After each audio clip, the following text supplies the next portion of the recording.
Dialog Malaikat Jibril dan Rasulullah tentang neraka. Nabi Muhammad suatu ketika didatangi oleh Malaikat Jibril yang akan menurunkan wahyu dari Allah mengenai neraka dan pintu-pintunya. Rasulullah kemudian meminta Malaikat Jibril untuk menyebutkan golongan umat yang kelak akan melewati pintu-pintu itu. "Wahai Jibril, siapakah yang akan menempati pintu pertama?" tanya Rasulullah. "Pintu pertama dinamakan Hawiyah, yang diperuntukkan bagi kaum munafik dan kafir," jawab Malaikat Jibril. Rasulullah sangat sedih. "Lalu siapakah yang akan melewati pintu kedua?" tanya Rasul kembali.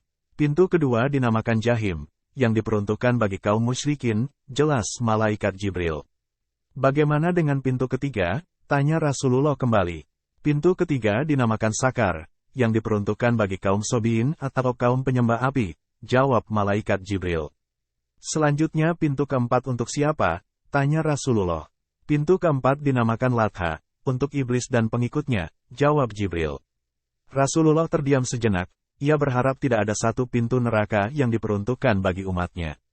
"Kemudian pintu kelima dan keenam untuk siapa?" kata Rasulullah. "Pintu kelima dinamakan Hutomah, diperuntukkan bagi Yahudi, sedangkan pintu keenam dinamakan Sair untuk kaum kafir," jelas Malaikat Jibril. "Wahai Jibril, sekarang ceritakanlah kepadaku tentang pintu neraka yang ketujuh itu," pinta Rasulullah.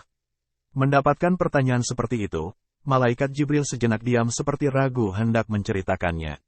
Akan tetapi karena Rasulullah terus mendesaknya, maka Malaikat Jibril tak kuasa menolaknya. "Ya Rasulullah, pintu ketujuh itu diperuntukkan bagi umatmu yang berdosa besar dan meninggal dunia sebelum mengucapkan tobat," jelas Malaikat Jibril yang sedikit ketakutan. Begitu mendengar penjelasan yang terkahir ini, Rasulullah langsung pingsan seketika itu juga. Beliau tak menyangka bahwa umatnya pun disediakan tempat di neraka. Setelah sadar dari pingsannya, Rasulullah masih tampak sedih sekali. Beliau tidak dapat menahan air matanya yang mengalir deras. "Wahai Jibril, aku sangat sedih sekali mendengar penjelasanmu. Apakah ada umatku nanti yang akan masuk ke pintu ketujuh itu?" tanya Rasulullah dengan kesedihan yang mendalam. Dan ternyata Malaikat Jibril mengangguk yang berarti memang ada dari umat Nabi Muhammad yang masuk ke neraka melalui pintu ketujuh. Namun, hanya umat Nabi Muhammad yang melakukan dosa besar dan mati sebelum bertobat saja yang akan melewati pintu ketujuh itu.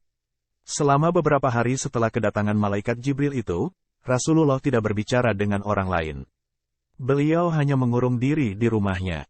Beliau hanya keluar rumah kalau ke masjid ketika tiba waktu salat, setelah salat beliau kembali mengurung diri di rumah. Para sahabat yang melihatnya pun juga turut sedih dan meneteskan air mata. Mereka kemudian berkunjung ke rumah Rasulullah dan menanyakan perihal perasaan sedih yang dialami. "Ya Rasulullah, mengapa engkau tampak sangat sedih sekali?" tanya salah seorang sahabat. "Wahai sahabatku, sesungguhnya Jibril telah datang kepadaku dan menyampaikan wahyu tentang neraka yang memiliki 7 pintu," ujar Rasulullah. "Ya Rasulullah, adakah salah satu pintu untuk kami semua?" tanya sahabat. Dengan menitikkan air mata, Rasulullah menganggukkan kepala. "Salah satu pintu itu diperuntukkan bagi umatku yang melakukan dosa besar dan mati sebelum bertobat kepada Allah," ujar Rasulullah. Setelah sejenak terdiam, Rasulullah melanjutkan penuturannya. "Oleh karena itu, janganlah sekali-kali terpengaruh oleh tipu daya iblis, karena ia adalah musuh yang nyata dan akan menjerumuskan ke neraka," lanjut Rasulullah kepada para sahabatnya.